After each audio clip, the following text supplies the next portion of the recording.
Good afternoon from Berlin. A warm virtual welcome to all of you that have logged on. My name is Sudha David-Wilp, and on behalf of the German Marshall Fund of the United States, I'd like to welcome you to this town hall webinar with our partner Common Ground. That is also going to be a podcast that you'll be able to hear later on, featuring Germany's next generation of politicians.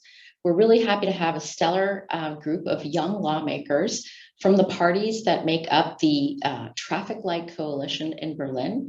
And we look forward to hearing their views on what they expect Germany's priorities to be and what they expect the future will hold in this new era for German politics after Merkel has left the scene after being in power for 16 years.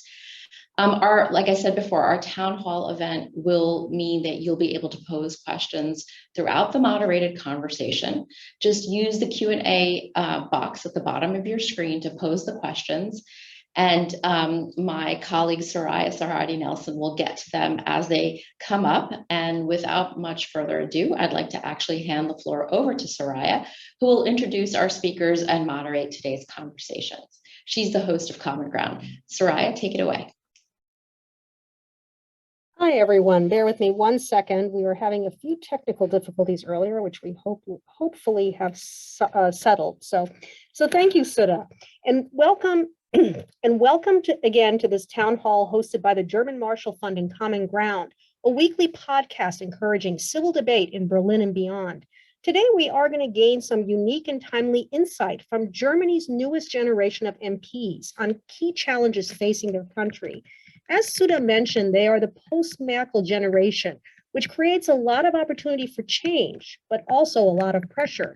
Before I introduce them, just to reiterate that you will be able to ask questions. We'll get to as many of them as we can, but we only have about 43 more minutes left in this conversation. So to keep things moving and on point, please put those questions throughout the discussion into the question box. Try to keep them on point. And my colleague Abby will go through and pick a couple for us to ask as we go along. Well, I promise I will get to as many of them as I can. So without further ado, let's meet our guests who are part of the first governing coalition in 16 years without Merkel at the helm. Joining us via Zoom today are Ahmetovic, who is a member of the German Parliament or Bundestag. He's with the Social Democrats or SPD and serves on the Foreign Affairs Committee. Welcome, Adis. And thank you. And we also have Merle Spellerberg, who's a member of the Bundestag with the Green Party. She's also on the Foreign Affairs Committee. And welcome, Merle. Thanks for having me. And last but not least, we have Ria Schröder. She's also a Bundestag member, and she's with the FDP, or Liberal Democrats. FDP, sorry, came out as T, but I meant D, and she, again, Liberal Democrats. She's on the she is the education policy spokeswoman for her faction, and she sits on the Education, Research, and Technology Assessment Committee. Welcome, Ria. Glad to be here. Thank you for the invite. And thanks to all of you out there listening to this, what's going to be a fascinating conversation today. So I'm going to address my questions here to all of you. First of all, you're starting your legislative tenures at a time when Europe is on the brink of war. And it's also a time where significant cracks are emerging in the transatlantic relationship. If anybody watched that press conference that was held with Biden and Olaf Scholz, with President Biden and Chancellor Scholz, you could tell that Joe Biden was really adamant about setting the agenda when it came to Russia. And it definitely had a different feel to it than when Angela Merkel stood next to Joe Biden before. So Adis, at a time of crisis, do you see Germany as being in a weakened position because Angela Merkel is no longer at the helm? I think you will not be surprised if I'm saying no. Olaf Scholz is a really good Bundeskanzler, and I'm really happy that he arrived yesterday to America, to the US in Washington, D.C. And I'm really sure that Joe Biden, as a president of the United States, and Olaf Scholz are a really good team, and Germany and the United States are always strong if they are working together. And we are working together for one big thing, that is defend peace in Europe. On the border of Ukraine and Russia also to stabilize the situation in the Western Balkans. And I'm really thankful for the statement of Joe Biden. He said that the Western Balkan is also a very important region to get faced with it and to deal with it. And as a member of the Foreign Affairs Committee and as a rapporteur for the Western Balkan, last week I visited Belgrade and Sarajevo. So I can really support him in this position. Also, I just can support the position of Olaf Scholz for the I think really good position in save and defend the peace in Europe, in Ukraine and Russia, and also in Western Balkan. So I think Germany is very strong, and Germany now his position in the European Union is the strongest economic power in the European Union, and also I think one of the closest friend and cooperation partner of the US. But do you agree with that? I mean, obviously, again, there was some discomfort yesterday. I understand where Adis is coming from, but do you think that there is some concern that that Germany is somehow being perceived as weaker? Certainly, there hasn't been a super coherent policy on Ukraine that's been spoken about by this particular administration here, this particular government. You know, it has been criticized, shall we say, in the United States and in other countries, and certainly by Ukraine. Shall I answer? Your microphone. That was going to Ria. So Ria. Sorry. Well, I think it's a new situation for many people in the world, because everybody knows Angela Merkel, and especially for the younger generation, many young people have been born even after Angela Merkel already was Chancellor. So I understand that it's a new situation and that many people are a little insecure on how things will be now as she's not there anymore. She has been a figure of stability in the world, and especially for Germany. So I understand that some people are not yet sure how the situation will be with Olaf Scholz and also Annalena Baerbock, our foreign minister. But I'm very sure that they will do a good job, and they know that there is an important and a critical situation right now. But we know that especially the US is a strong ally for the EU and especially for Germany. We will keep on doing this. The Transatlantic partnership is very important for our coalition. And what is the most important thing in the situation now is that we are not only talking with the US, we will be talking with Russia, but we are talking about the Ukrainian people, and we will defend the peace in Ukraine, and will make sure that especially the young people that are now in the Ukraine and they are facing the situation that they might be going to war, that we will do the best to make sure that they are not going to war. And so I think on that background, some of the actions that our politicians did in the past weeks, some of them were not understood, but they are facing towards this goal. And I think in foreign policies, often it's only possible to judge the situation afterwards, but I will be very happy when in the end we can make sure that the situation does not escalate between Russia and the Ukraine. And I think that will show if it was the right way or not. But I'm pretty sure that it will be, and I'm confident that in a few years, many people will say that our current Chancellor and also our Foreign Minister did a good job in this critical situation.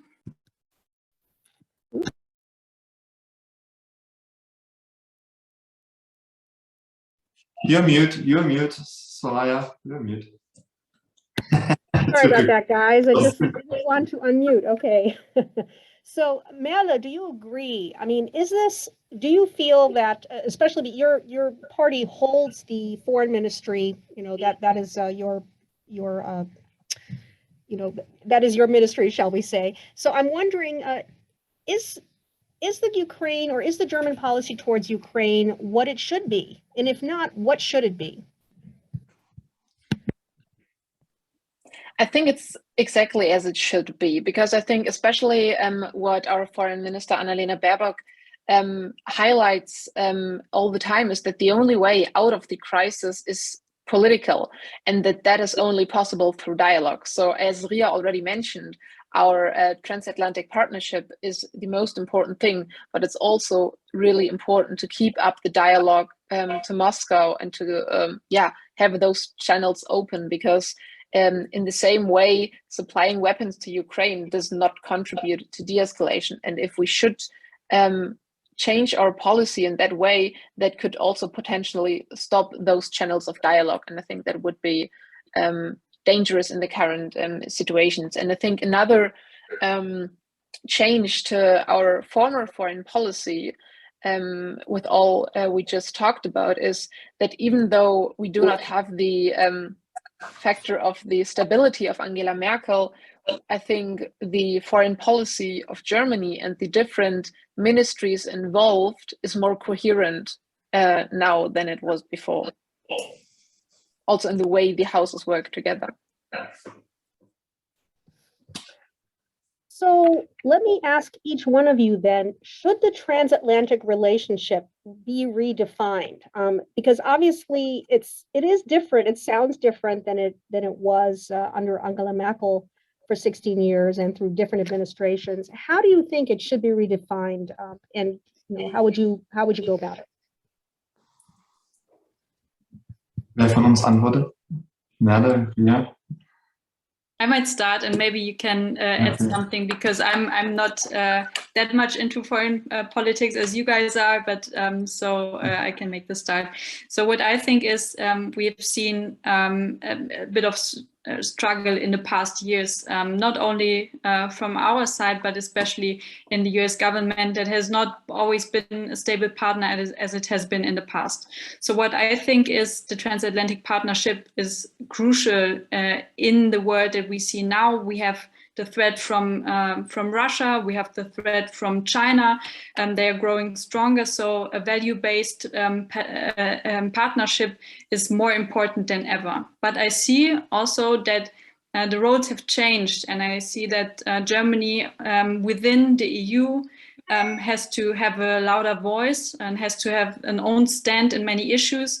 And be not only the little brother, but be a brother at the same age and on the same height as the US. And I also see that when I speak to people in the US, that there is a lot of struggle inside the country, and that also weakens the power of the voice the US has in the international view. So I think we have to grow together, but also focus on the growing ourselves.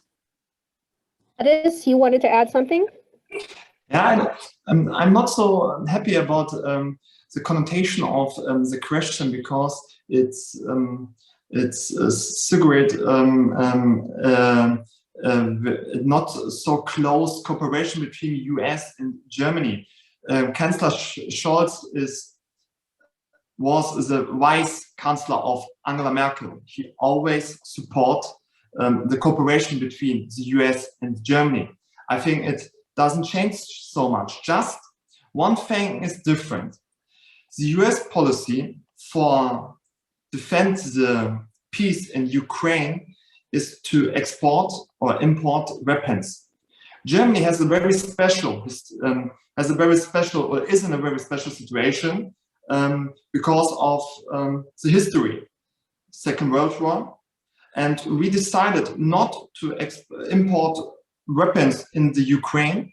It would be the first time in our history to import weapons in this region, but we are the strongest, the strongest state which support the Ukraine with humanitarian goods.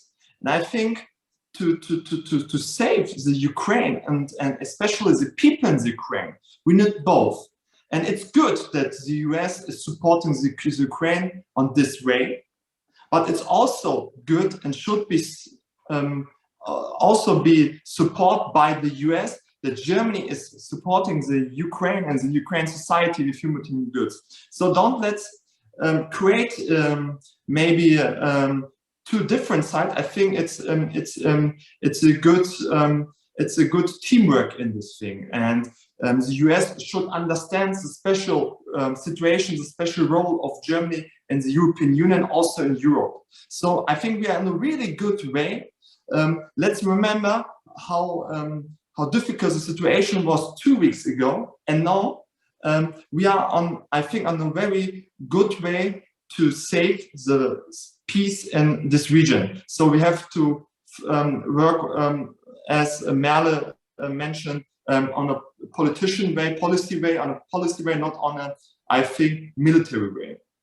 Because if a war starts in Ukraine, Russia, it will not just be a war in Ukraine, Russia, it will be a domino effect.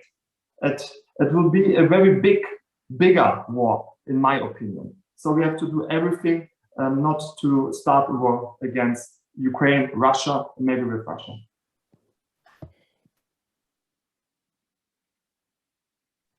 You're still muted, I think. I'm sorry.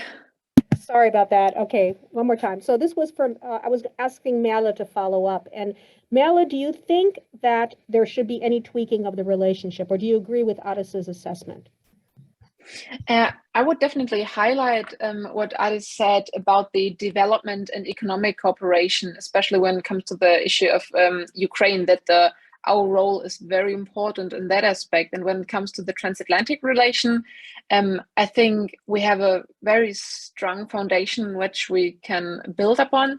And I think one thing that would strengthen our relationship even more also in the future is to focus even more, not just on a political and diplomatic relations, but also to even further strengthen the civil society relations between both our countries.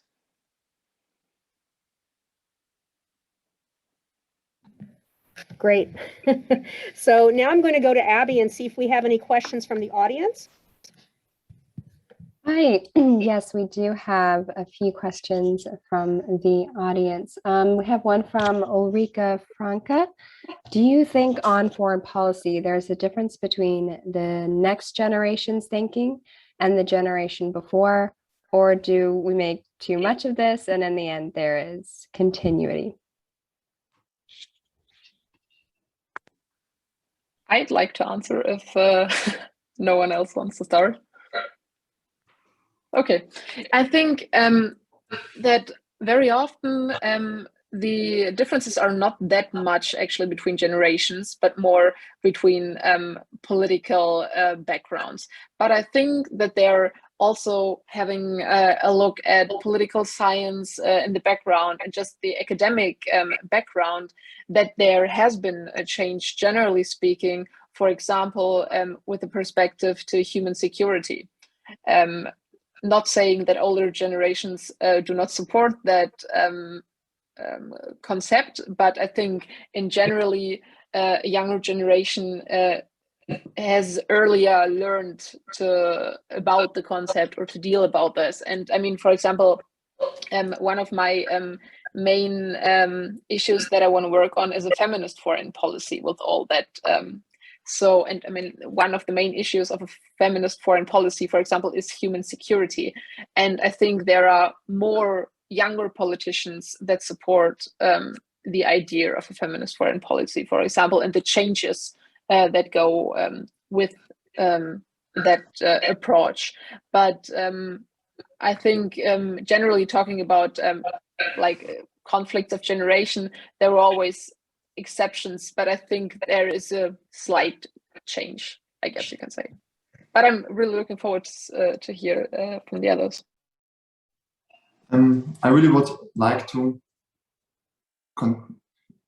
Is it okay if I can answer on it? Okay. Yeah, sure. Go ahead. We just have to condense a little bit because we want to get one more question in before we move on. So if you can. Is this okay? Really short. I think one thing maybe Merle didn't want to talk about herself, but we have really young people, young politicians in the Foreign Affairs Committee. And that's not normal, that's not typical, because always older people want to be in the Foreign Affairs Committee. And for the young people, it's very difficult to get in because you have to wait one period, the second one, maybe the third one, and maybe be 50 years old or older. And now Merle and me, we are under 30. Merle is the vice speaker of a political party. And I think it's a really big win for the Foreign Affairs Committee.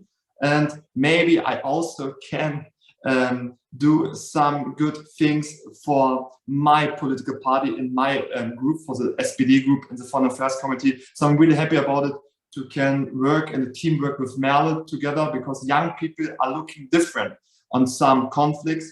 We are a peace generation. We don't know how it is to live in war, and that's good. And we want to defend peace on the other way, like maybe the older generation. And because of that, it's good that many young people are in the Foreign Affairs Committee, like Merle and me. Maybe. Okay, Abby, any other questions? One more maybe we can take before we move on? Yeah, I have one more from Anders Asland. What are your comments about President Zelensky refusing to see Annalena Baerbock in Kiev yesterday? Isn't that embarrassing for Germany's policy on Ukraine?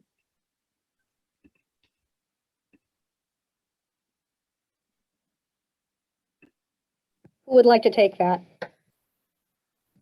Perhaps Merle, since it's your party. Yes, I can take that. I think generally speaking, it's not an embarrassment for our foreign policy if someone does not want to speak to our foreign minister. And as I've said, I think Annalena Baerbock's position has been as good as we could have imagined. So I actually, yeah, wouldn't have anything to add there.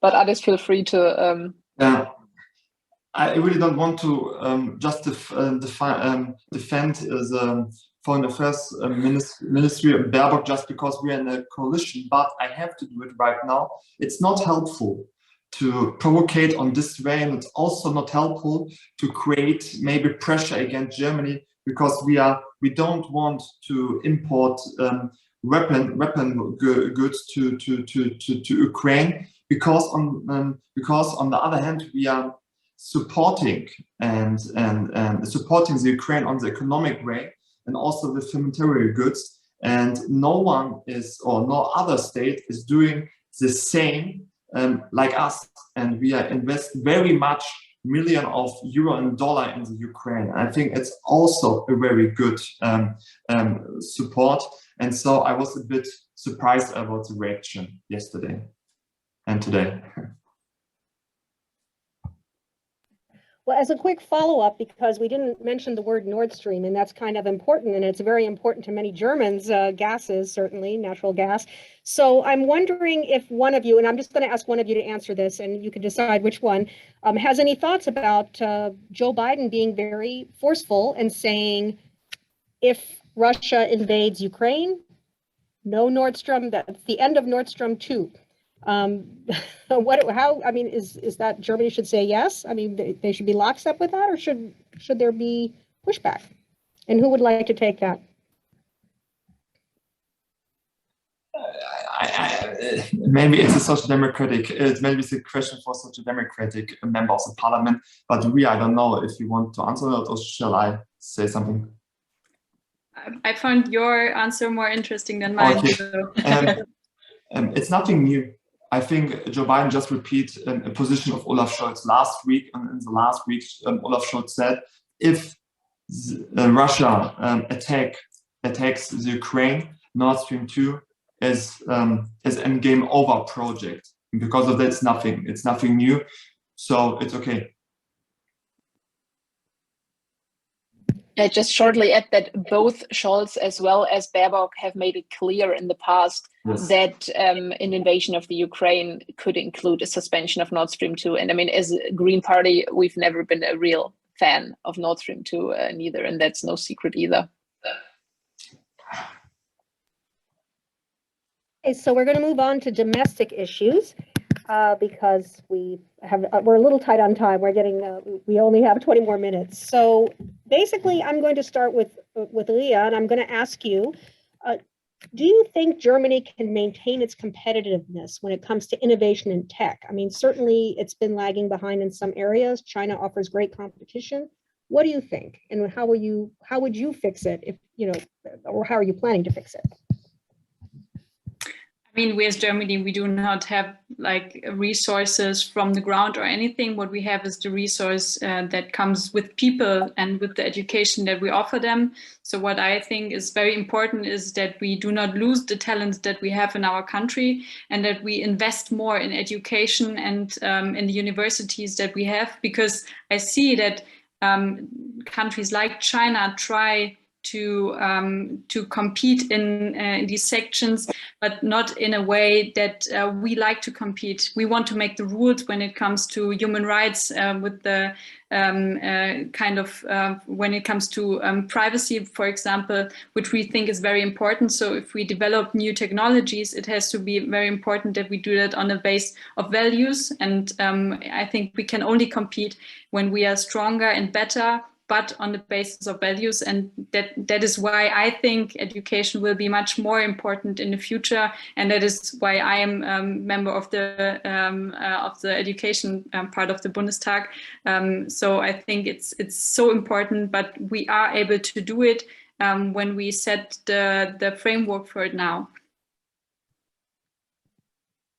Adis, I want to talk to you a little bit about climate change, because you advocated for a 365 euro, basically, transit ticket, one euro a day as one of the items when you were running. How do you see your government being tougher on ending coal than, I mean, do you see it being tougher than past coalition governments, given the fact that Germany remains the largest consumer and producer of coal in Europe? We have very complex challenges. On the one hand, the corona pandemic. On the other hand, the climate change and climate crisis. And this new government, the Green Party, the Liberal Party, and the Social Democratic Party in the coalition, is the best thing what can happen in this time right now. And to look at our climate change or climate policy, I think we have to talk about the transformation of energy, the transformation of mobility. And my main campaign point, or the main point of my campaign, was the transformation of mobility, because I'm from Hanover. It's a big city in Germany, and we started 4 years ago with a new ticket for the tram and for the bus, 15 euro per month for young people.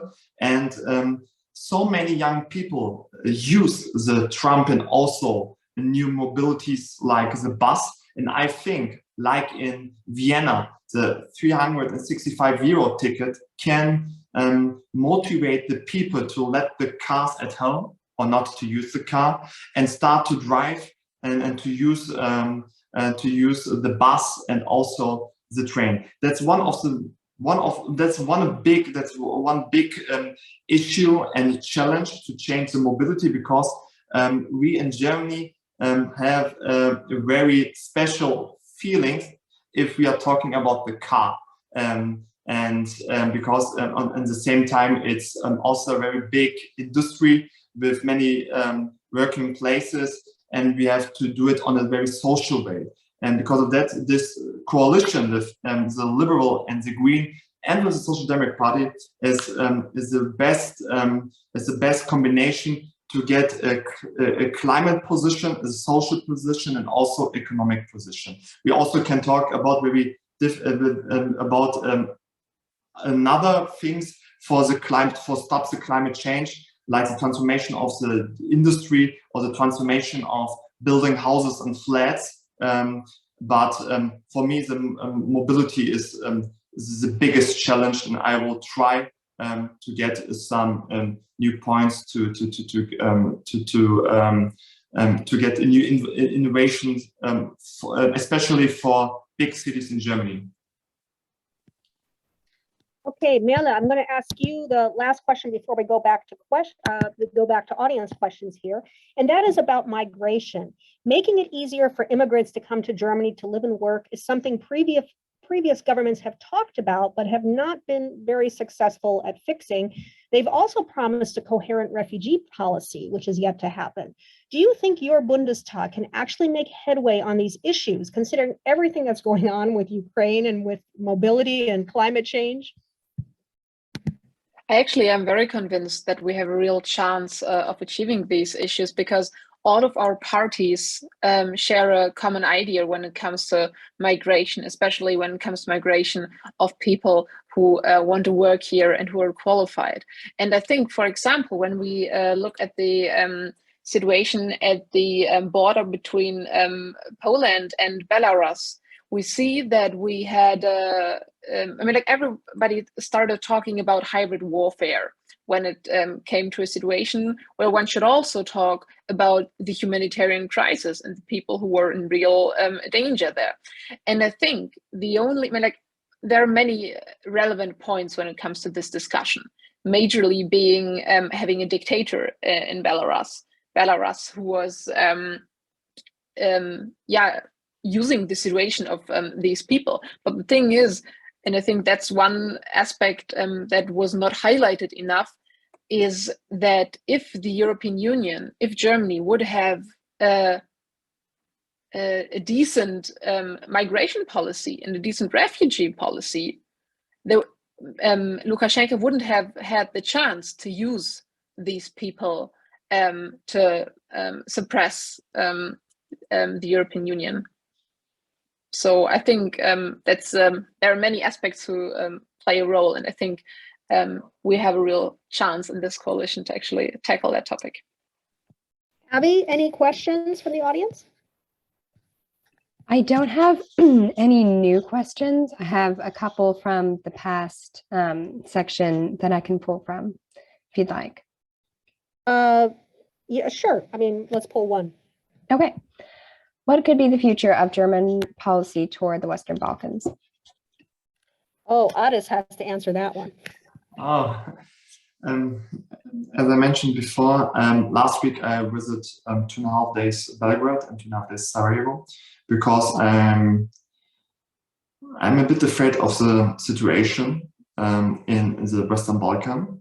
The European Union, the democratic liberal forces in the European Union left the Balkan and the Western Balkan in the hands of states which are not democratic and liberal, like Hungary, Russia, China, Saudi Arabia, or maybe also Turkey. And we have different very complicated and big influences in the region. And the society is really afraid of a new war, like in the 90s. And I really don't want to live a déjà vu, like in the 90s, because my parents came as refugees from Bosnia-Herzegovina to Germany because of the civil war. And in 1993, I was born in Hanover. And this trauma is not over. Many people are comparing the situation in the 90s with the situation today. And I think the European Union, especially Germany, has to get really close with the US to fight for peace in the Western Balkan. We cannot let this region in the hand of Russia or Hungary, because Orban tries to divide and tries to destabilize this region. And the Hungary is also a member of the European Union, and that's a very difficult situation. And so in the next few days and weeks, and I hope Merle can support me in this in this point, because I want to try to get it on the agenda of the Foreign Affairs Committee, and also maybe in the Bundestag. And at the 6th April, 30 years ago, the civil war in Bosnia-Herzegovina started. 200,000 people died. Over 2 million people were refugees in this time. So I really don't want to repeat something like this. I really don't want to be in a position as a politician where I can just look at the situation and we will not deal with it. So we have to be active. We have to think about to reunion and to go back in the EUFOR-Mandat, EUFOR-Alclair-Mandat, to support the peace powers in Bosnia and Herzegovina, and also to support the democratic liberal forces in Serbia, Montenegro, in Kosovo, in Bosnia and Herzegovina, in North Macedonia. So we have we have many tasks, but I think we can deal with it if we are ready to do it. And it's not so easy, but we have a new government. We have Merle, we have Ria, and maybe me, and together we can make it. I'm really sure we can. Great. And you were referring to Viktor Orban, the Prime Minister of Hungary before, correct? Yeah, I'm Viktor Orban, yes. He is, I really would like to repeat a sentence of Jean-Claude Juncker. He was the president of the EU Commission. He said he's the biggest democracy dictator. So I can understand why he said it. Okay, great. So we're going to move on because we are running short on time. And I do want to talk a little bit about some of the things that you have been talking about with being younger and newer and having opportunities. To be honest, Merle, you are in the Bundestag. That is not only the first one post-Merkel, but it is younger and has more women members than any Bundestag before. What effect does that have on the legislative body's goals and approach in your estimation? I think just having more perspectives in the Bundestag, not just being female or young, but also when it comes to other aspects such as socioeconomic background, ethnicity, religions is just super important. And I think having talked about foreign policy, I think another relevant aspect is that having young people in the Bundestag means there are fewer people of the Cold War generation. And I think that actually has a big impact on how we see the world and how we see issues of crisis, especially in Europe. And I think that has a big impact. And generally, I mean, like, I cannot compare the work to the work under the Merkel government because I've not been a member of parliament at that point. But my experience as a young P is very positive. I mean, in the Green Party, but also in others, there are many new young member of parliaments, and many have gotten the opportunity to take on responsibility right away. I mean, as you mentioned it, I'm the deputy spokesperson, and there are many other people, for example, Deborah Düring, who's spokesperson for development cooperation, who's also new to the parliament. And I have the chance to work super closely with our foreign affairs speaker, Jürgen Trittin, and learn from him. I mean, he's been Minister for Environment from 1998 to 2004. So I think there are coming many things together where we can, learn from each other, and also having the close contact with the Foreign Office and the Foreign Minister, Annalena Baerbock herself, is just really valuable. Ria, what about you? Do you find that younger voices in your party are being listened to more now than in the past? Absolutely. I mean, the Greens and the Free Democrats were the parties that got the most votes from the younger generation. So that gives us a responsibility to act for the younger generation as well. And that is something we talked about, Angela Merkel, stability in the world. So I have respect for her in these sections. But when it comes to the affairs in Germany, we see that many topics that are especially important for younger people, like education, like digitization, like climate change, have not been on the agenda in the last 16 years. So that is our responsibility to put these topics on the agenda. And also I see that we have a responsibility in the communication, because I see that people our age, we can talk with younger people on much better eye level than older generation could do that. And so many young people feel involved in the processes that are going on, because we use social media on an everyday basis. We do not only send press releases, but we talk about what's going on and what is important for our fellows. And I think it makes a huge difference. And I recognize that also our parties and also our parliamentary group sees that as an asset and nothing that is like going on their nerves. Because I know that sometimes we can be like, we are full of visions, we want to change things, and sometimes that can be a little annoying, I guess. But I hope that in any case that our energy will change something for the good, and then it helps even maybe older MPs to see what needs to be changed, and has to stay like it is only because it has always been like that.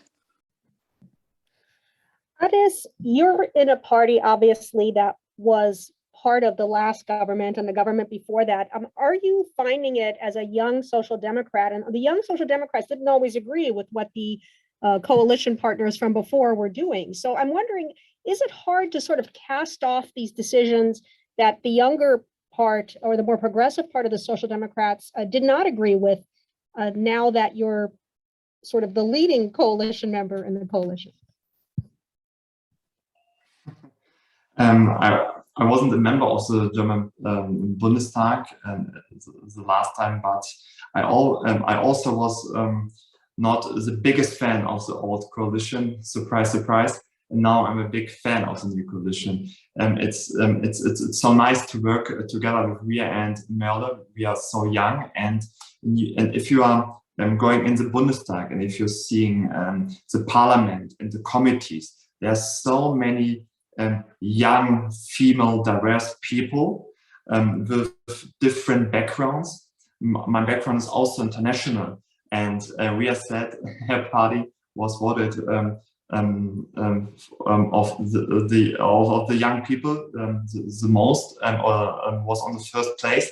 My party was voted from old people, but I'm still very happy about it. That I have got a chance as a very young man and with 27 years old to be the candidate of the Social Democratic Party, and now I'm 20 years old. And I think the Social Democratic Party in the Bundestag also tried to change a bit how to say it is the kind of the work, and maybe to be a bit more dynamic, unconventional, and to try to get new ways of working and doing project. And we are 25% under 35. 25% under 35. And the good thing is we are totally different. Also left wing, right wing in the Social Democratic group, maybe more conservative people, more liberal or more socialists. And together, but we are together a so strong group. And if the older members of the Social Democratic Party and group wants to decide something, they need our voices. And we are so strong together because we are organized in a young group in the Social Democratic Party in the German Bundestag. And now, if we are using it very clever, we can change very much. And that will be our goal. Terrific. Abby, any questions? I still have some more questions from the initial conversation that I can ask. Well, let me ask Callie quickly, or whoever in our friends in Washington, whether or not we can go 5 minutes over, because I do want to actually close with a question to all three. That would be really good to ask, but I know we're down to like literally 60 seconds before 16:45. Can we do 5 more minutes? If we could do maybe 2 or 3, that would be great. Okay. Okay, well then, Abby, I think we're going to skip the last question. I just want each of you to give a very short answer because we're running short on time here. But what do you predict will be the main accomplishment of your generation of politicians for Germany in the coming years? And we'll start with Ria.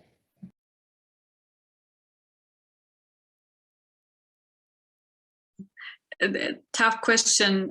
So I think the biggest achievement will that we put the topics on the agenda that are most important, and it goes for every part. It goes for foreign policy, it goes for education, it goes for digitization, it goes for the pension system, demographic change. So we will put these perspectives into the parliament, and we will make our voices heard.